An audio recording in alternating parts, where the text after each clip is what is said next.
when I was starting up.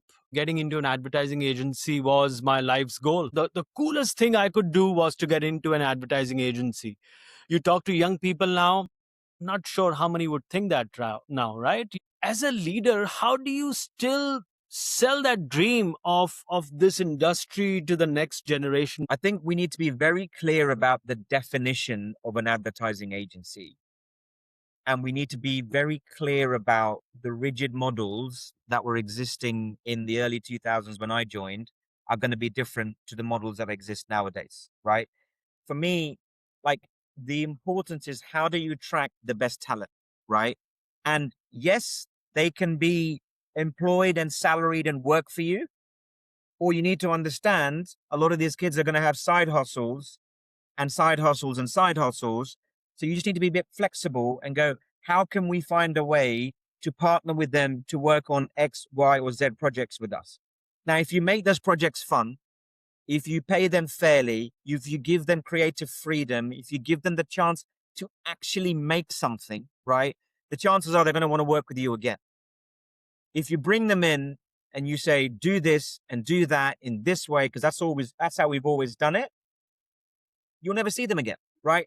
We need to understand, we need to work on their terms as much as we then need to get them to work on our terms. And if you've got a culture that's built on creativity, that believes in people, that believes in the transformative effect of creativity and creative ideas, the chances of you getting these people into your ecosystem is higher than if you're rigid and think of it as a one-way transaction where I'm up here and you're down there and you will do as I say because I'm in my 30s and 40s and you're only 23, right?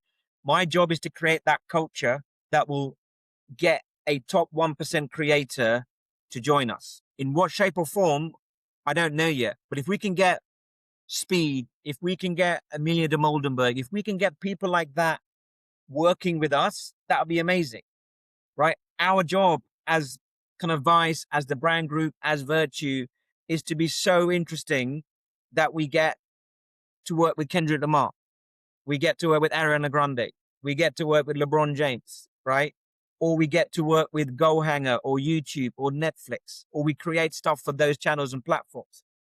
And that's our job as leaders, is we've got to create that culture. And as Dan and Dave said, we create that culture to help people do the best work of their lives, right?